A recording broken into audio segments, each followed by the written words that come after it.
So I'm going to be showing you guys a wig from LuvmeHair. This is actually my first wig from this company that I'm trying out.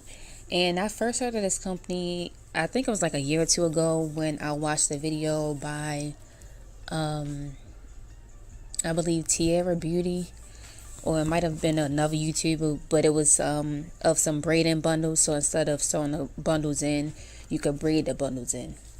So that was the first time I heard of this company. But since then, I've been hearing mixed reviews, good and bad. But like I said, this is my first time trying a wig out from this company. So I'm just going to get into the wig deets.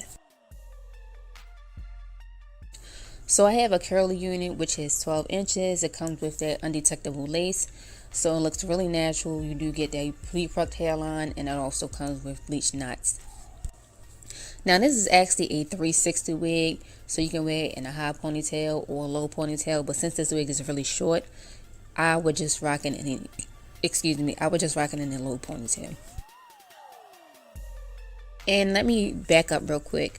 I did watch this video on another YouTuber channel, which is Filthy Rich Tresses, and it was 2 years ago, like I said. Now back to the wig. This wig is really gorgeous, and honestly, I didn't have anything bad to say about this one.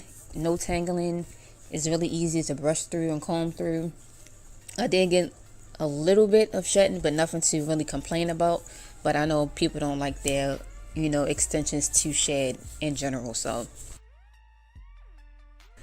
the wig is really gorgeous, and it turned out really nice. It's really natural, and that's one thing I like, because a lot of these wigs, some are really natural, and then some you have to put in a lot of work. And I like the wigs where you really don't have to do much. It's already, styled, bleach, pre-plucked for you. So I like those wigs. So I'm not going to do too much rambling.